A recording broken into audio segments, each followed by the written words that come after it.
Hi again, Graham Smith here from ALEC to discuss what you need to do next for your literacy and numeracy professional development. This presentation relates to the Task 5 assessment for the NCALNE Vocational.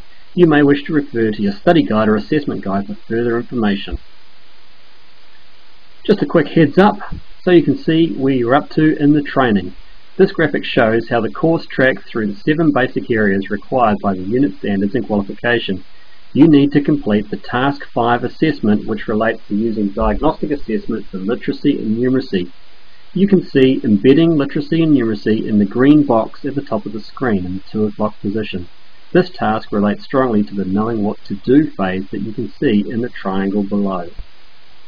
Just a quick check, make sure you know exactly what we mean by embedding literacy and numeracy.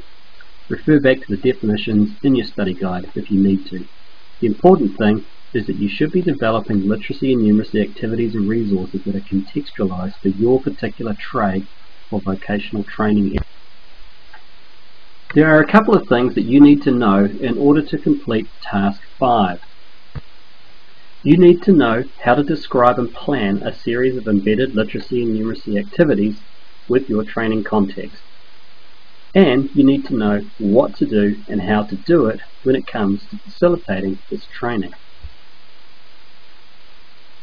In terms of what you actually need to do, it's probably similar to what you do most of the time if training is your thing.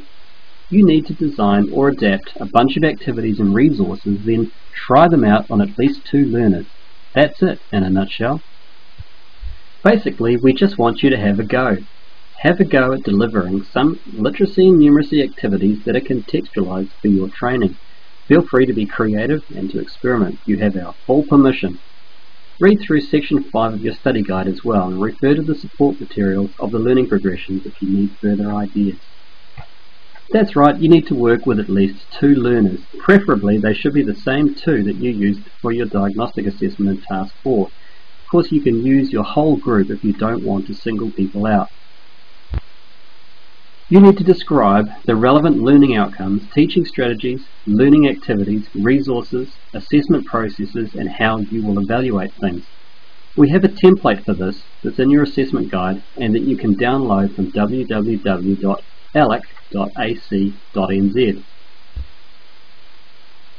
Make sure you cover at least 2 learning activities contextualized to your learners' needs for each of reading, writing, listening and speaking, and numeracy. We need to see a representative sample of tasks, texts, and other resources that supported the delivery of your training. This might include completed worksheets, tutor notes, lesson plans, images, video, or other media content, or anything else you can think of. P.S. We really like to see images and video, so think about using a digital camera if you can. We really want to make sure that you know how to design and facilitate embedded literacy and numeracy skills development. That's it really. Check your assessment guide for more details on Task 5, including a checklist of everything that's required. Thanks.